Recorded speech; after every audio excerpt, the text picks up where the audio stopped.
side, man.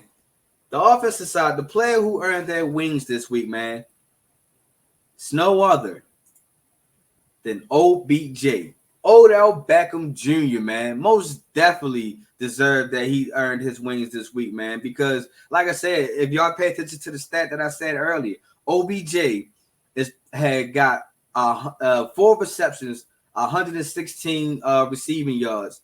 Yes, he had 0 touchdowns, but this is the first time since 2020 NFC Championship game that Odell Beckham had reached over 100 yards.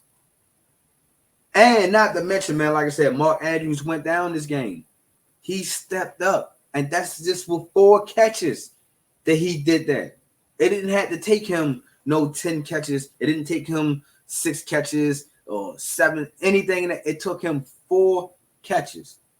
It's showing that OBJ is still explosive a little bit. He still got a little bit of juice in his legs, and he's starting to peak at the right time.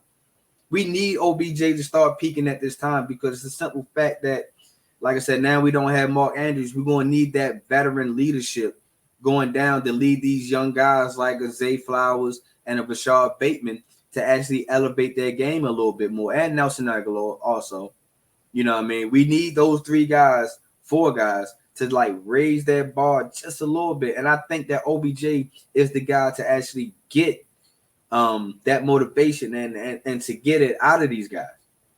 So for OBJ to actually throw up 100 yards on the night that we got the brooms, and, I'm gonna keep on mentioning the brooms to the shows, but he able to do that on the night that it helps us go 8-0 under John Harbaugh on Thursday night games. Helps Lamar go 8-1 against the Cincinnati Bengals of all time. It's like, whew, why not give him his wings now, man? He deserved to have his wings, and it's better late than late than never. Because I've been wanted to give OBJ his wings on the days that I wasn't here available to do the show. So it's not just give me makeup or anything in that nature, but I really do think that Odell Beckham deserved his wings this week, and he showed you why. 116 reception yards with just 4 receptions. Pretty dope.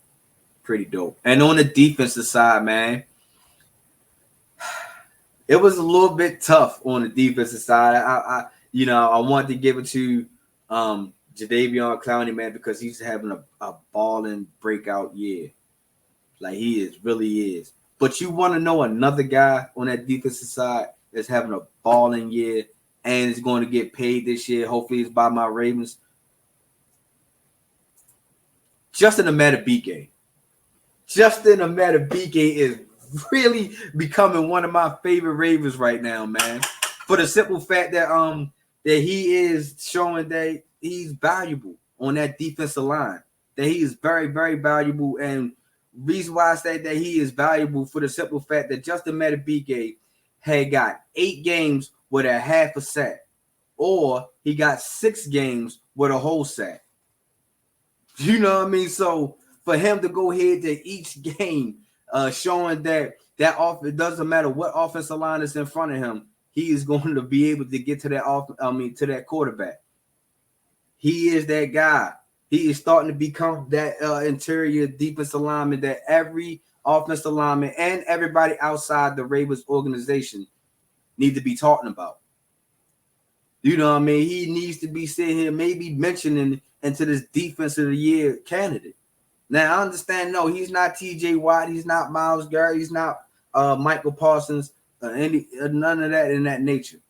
But Justin Madubuike, for him to have a sack, a half a sack in 8 games and a whole sack in 6 games, that's pretty dope.